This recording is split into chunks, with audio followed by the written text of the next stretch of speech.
Apps 95 pension limit update 2023, अब 21,000 रुपये तक बढ़ेगी एप्स पेंशन लिमिट, देखें नया अपडेट।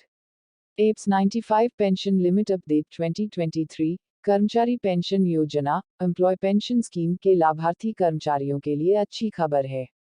कर्मचारी भविष्य निधि संगठन (ईपीएफओ) के तहत एक उच्च स्तरीय समिति ने वेतन सीमा बढ़ाने का प्रस्ताव दिया है।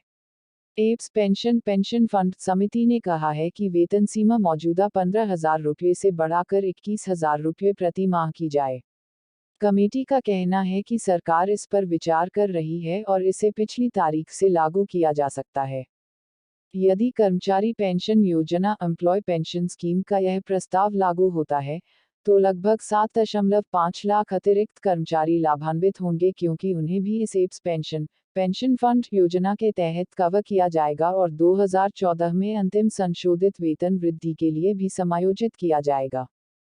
इकोनॉमिक टाइम्स की रिपोर्ट के अनुसार, एक वरिष्ठ सरकारी अधिकारी ने कहा, अगर इस सुझाव को ईपीएफओ के केंद्रीय न्यासी बोर्ड द्वारा स्वीकार कर लिया जाता है, तो इससे उन नियोक्ताओं को राहत मिलेगी जो कोई भी अतिरिक्त वित्तीय बोझ उठाने को तैयार हैं।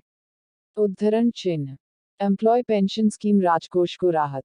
दरअसल, नियोक्ताओं ने महामारी के कारण बिगड़ते बजट का हवाला देते हुए इस बढ़ोतरी की मांग की थी।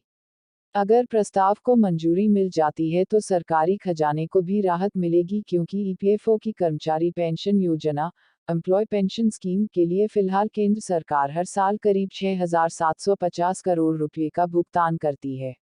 आपको बता दें कि सरकार इस एप्स पेंशन फंड योजना के लिए ईपीएफओ अंशधारकों के कुल मूल वेतन का 1.16% योगदान करती है।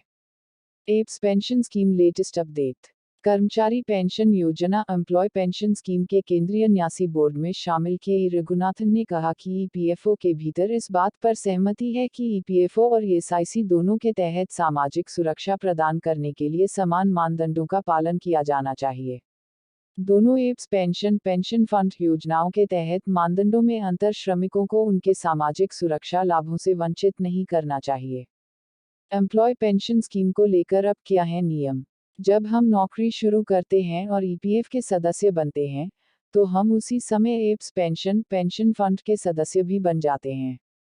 कर्मचारी अपनी सैलरी का 12% ईपीएफ में देता है। इतना ही पैसा उनकी कंपनी भी देती है, लेकिन उसका 8.33% हिस्सा भी ईपीएस में जाता है। जैसा कि हमने ऊपर बताया कि मौजूदा समय में अधिकतम पेंशन योग्य वेतन केवल 15,000 रुपये है।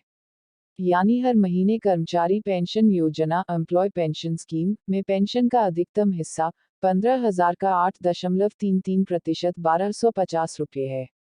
कर्मचारी के सेवानिवृत्त होने के बाद भी एप्स पेंशन फंड की गणना के लिए अधिकतम वेतन 15,000 रुपये माना जाता है, जिसके अनुसार कर्मचारी पेंशन योजना एम्प्लॉय पेंशन स्कीम के तहत अधिकतम 7,500 रुपये पेंशन प्राप्त कर सकता है।